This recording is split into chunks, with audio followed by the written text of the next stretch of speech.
Silent Screams presents The Haunted Peak of Mount Rinjani, ASMR horror story from Indonesia's deadly volcano. It's a late afternoon when you arrive at the base of Mount Rinjani.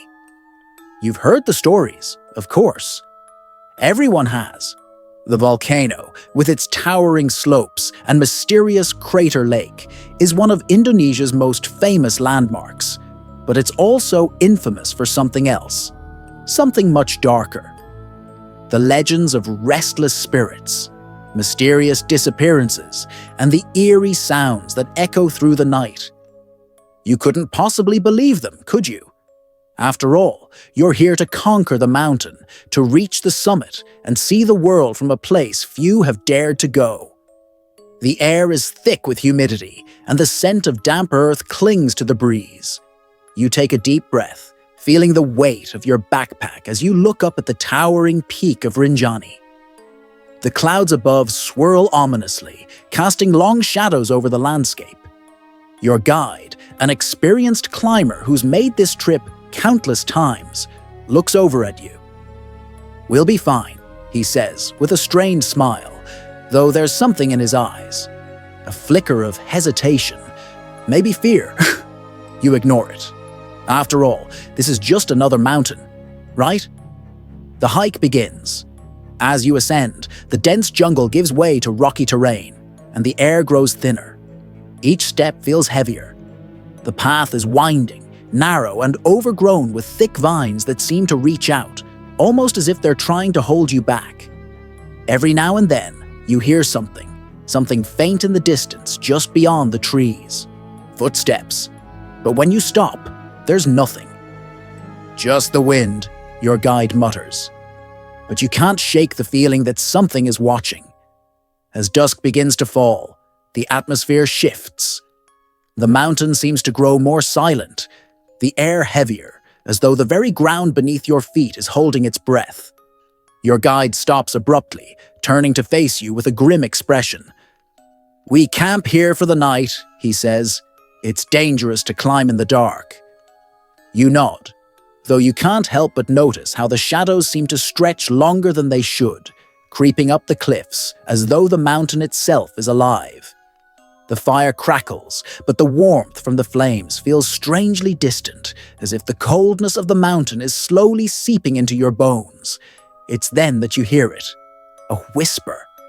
Soft at first, like the wind brushing through the trees, but then it grows louder, clearer. It's a voice, though it's too far away to make out the words. The guide looks up sharply, his face draining of color. He stands up, his hand gripping the hilt of his knife. "Did you hear that?" he asks, his voice tight. You don't answer. You can't. The whisper isn't just the wind. It's a voice that's calling your name. "Come closer." The voice seems to beckon. You feel the hairs on the back of your neck stand on end, your heart pounding in your chest. There's a chill in the air, now, colder than it was moments ago. You glance around the campsite, half expecting to see something lurking just beyond the firelight. But there's nothing there, only the endless shadows of the mountain.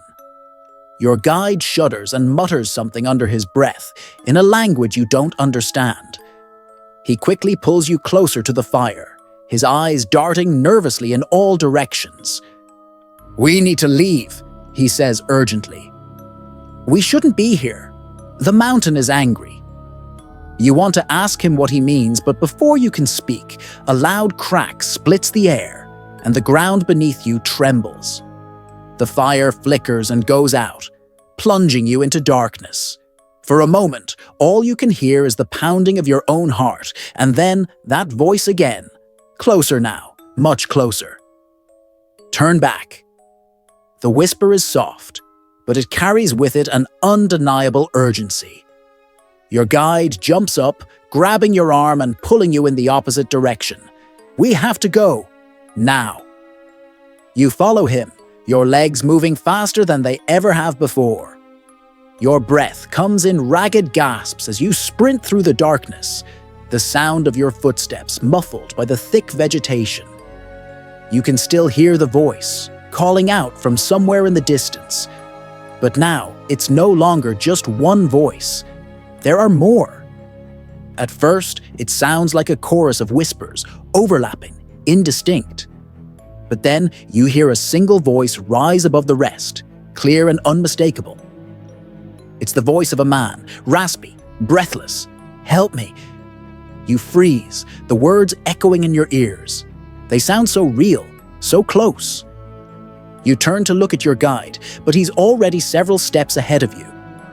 He doesn't seem to hear the voice, or if he does, he doesn't acknowledge it. Suddenly, the ground shifts beneath your feet.